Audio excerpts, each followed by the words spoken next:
കേരള സംസ്ഥാന bamboo mission സംഘടിപ്പിക്കുന്ന 22ാമത് Kerala bamboo ഫെസ്റ്റിന് തുടക്കമായി. കലൂർ ജവഹർലാൽ നെഹ്റു ഇന്റർനാഷണൽ സ്റ്റേഡിയം മൈതാനിയിലാണ് ഫെസ്റ്റ് നടക്കുന്നത്. കരകൗശല വസ്തുക്കളുടെ വിസ്മയവുമായാണ് 22ാമത് കേരള ബാംബു ഫെസ്റ്റിന് കൊച്ചിയിൽ തുടക്കമായത്. ഭൂട്ടാനിൽ നിന്നുള്ള കരകൗശല വസ്തുക്കളാണ് മേളയിലെ പ്രധാന ആകർഷണം. കലൂർ സ്റ്റേഡിയം മൈതാനിയിൽ ആരംഭിച്ച മേള മന്ത്രി പി രാജീവ് ഉദ്ഘാടനം ചെയ്തു.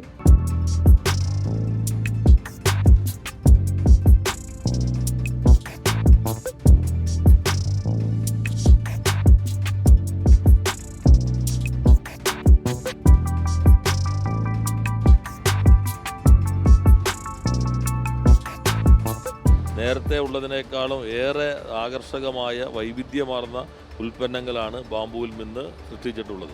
അതിൽ പ്രധാനം ഗവൺമെൻറ് തന്നെ നാഷണൽ ഡിസൈൻ ഇൻസ്റ്റിറ്റ്യൂട്ടുമായി ചേർന്ന് ആർട്ടിസാൻസിന് പരിശീലനം നൽകുന്നുണ്ട്. ആ പരിശീലനത്തിൻ്റെ ഭാഗമായിട്ട് ഉൽപ്പന്നങ്ങളാണ് ഇപ്പോൾ വിപണിയിലേക്ക് എത്തിയിട്ടുള്ളത്.